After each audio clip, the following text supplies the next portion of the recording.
Šitas gan ir jocīgi. Augstākās degvielas cenas, kāds jebkad ir Latvijā šogad bijušas, palika spēkā.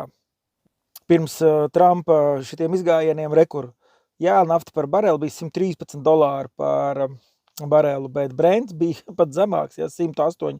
Šorīt no rīta nokritās. Nafta uz 96, Brents uz 95, un tagad abi naftas veidi nostājas pie $96 par barelu. Degvielas cena nestē. Dīzels ir tikpat, cik vakar, un 95. benzīns arī. Proti dīzels ir 2,12 € un 95. benzīns 1,83 €. Šis ir tāds diezgan liels kritums, gan procentuāli, gan summāri. Jo tad, kad bija tas kāpums no 1. uz 2. martu, tad jūs vismaz pa 2 centiem cēlāt. Nedaudz, jā. Nav tā kā daži te min, kad strauji cēla. Sākumā nedaudz, pa 2 centi katru dienu. Bet šodien bija jānokritās pa 2 centiem. Tad tā kopsakarība celšanai ir, kad tā birža tā kā ceļās, bet tā kā krītās nav. Un šodien Polijā, 95. benzīns 1,46 €, bet dīzels 1,83 €. Grozies kā gribi, 29 centi starpība. Un tā ir starpība uz 1 litru 30 centi. Tad nebrīnaties, kāpēc importētās preces no Polijas, no Vācijas Latvijā ir dārgāks. Var jau visādi ieģērt, tur klimata likums, ilgtspējas likums. Galvenā ideja ir kāda, viņi ceļ to degvielas cēnu augšā ar to domu, lai, vismaz oficiāli tā viņi saka, lai atteiktos no iekšzemes mašīnām. Mums to vajag? Kāds ir racionālais pamats? Ar elektroauto viss ir kārtībā, vienkārši nevajag čakarēt pārējiem cilvēkiem, kas brauc ar iekšzemes. Tas samazinātais akcijas apjoms ir 39 centi, ko mēs maksājam tie, kas brauc ar iekšzemes mašīnām, no 1 litra. Elektroauto pagaidām vēl to nemaksāja. Kā jūs domājat, pēc tam, kad caur čakarēšanu būs izmainīts šis tirgus, elektroauto nebūs jāmaksā? Tad būs vēl trakāk būtībā.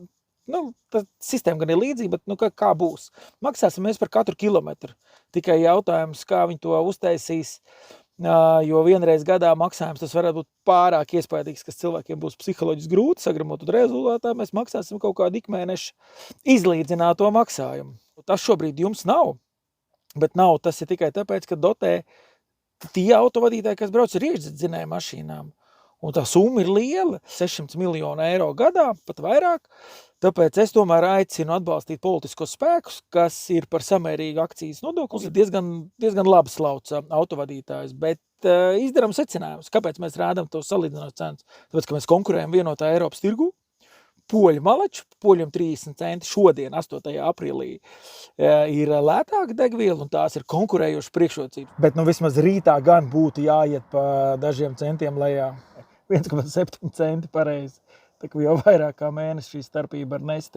95. benzīns 1,85 centi un dīzels 2,14 €. Kāpēc mums ir šis lielais kāpums? Jo 1. martā es varu atgādināt, ka degviela maksāja 1,53 €. Tikai tāpēc, kad Izraela sāka nelikumīgu un nepamatotu karu pret Irānu. Un pēc tam pieslēdzās ASV.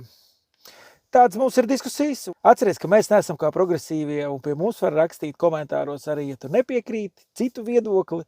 Tas tiks ar interesi uzklausīts. Aicinu rakstīt pie šī video komentāros, vienalga, kurā pusē tu esi, vai Latvijā, vai īpaši, ja tu esi kādā no Baltijas valstīm, Igaunijā, Lietuvā, Vācijā un, protams, Polijā. Uzraksti, cik tur maksā cena. Portāls iauto.lv piedāvā